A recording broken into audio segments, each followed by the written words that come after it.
Sporbazeki Gueşon Kemi Semedi'nin Ankara'da şampiyona vrazia, şampiyonaya tedizer karata tekvando spor estibi, vizier finaliyin vrazia, sporbazeki hemberi derece gureti pene safbi işa.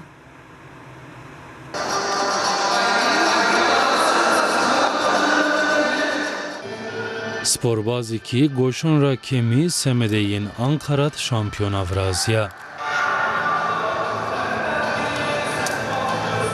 Şampiyona pey organizasyona Federasyona Karona'yı Türkiye, Salona Spor'u Sincan'da tertipbi.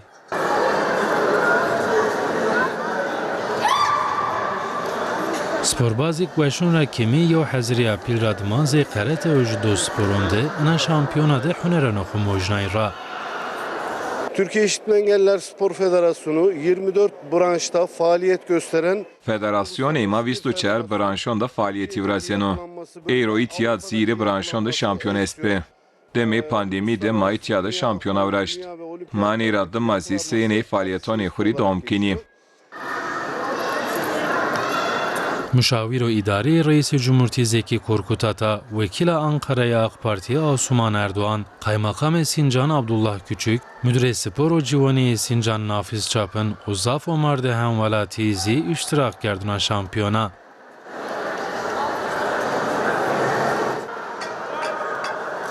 Müsabaka çerçeve kaydıyonu mesafe sosyal devrazya o sporbazik koti derece xelatiyayin. Sporbazi civan peyana şampiyona zaf bişa. Müşaviri Reis-i Cumhuriyeti Zeki Korkut Atazi şampiyonada kısay kerdu inava.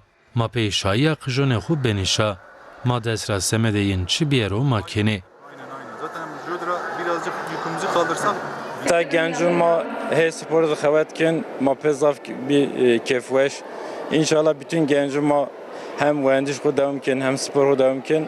Milletir vatan kurban zaf faydalı.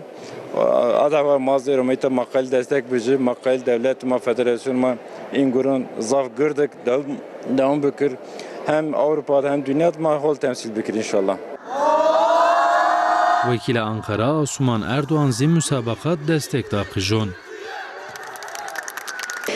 Çok çalıştılar, çok gururluyum. Sporbazi ma zaf xebitiyayı, ma peyin zaf bişa, o pena xebata xu bişa, ez hem xocayonri hemze keyoni sporbazonri teşekkür kena. İnşallah kejima civonima neyradımazi muvaffakiyoni xuri devum keni. Buna da çok memnun oldum, çok mutlu oldum.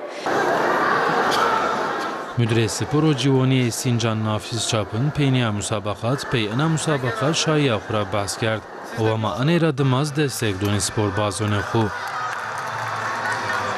Nyon yine dünya şampiyonu, olimpiyat şampiyonu yine est. En pandemi dönemi en etkinlik mar övünç kaynağı bu. Ama bir böyle terapiz en sporcun kod karon kod ma ilerlemişken dünya en iyi hemen var Türkiye'de may terapiz man kıjon kod biyakoyerini verdin. Hayır ama 5 man kıjon kod dünyada olimpiyatonu da Avrupa makail başarı elde bir kere. İnşallah terapiz kıjon kodur xevitin. Müsabaka ki 5 Uhud Haziran devrazya sporbazi kod derece xeladiyayin.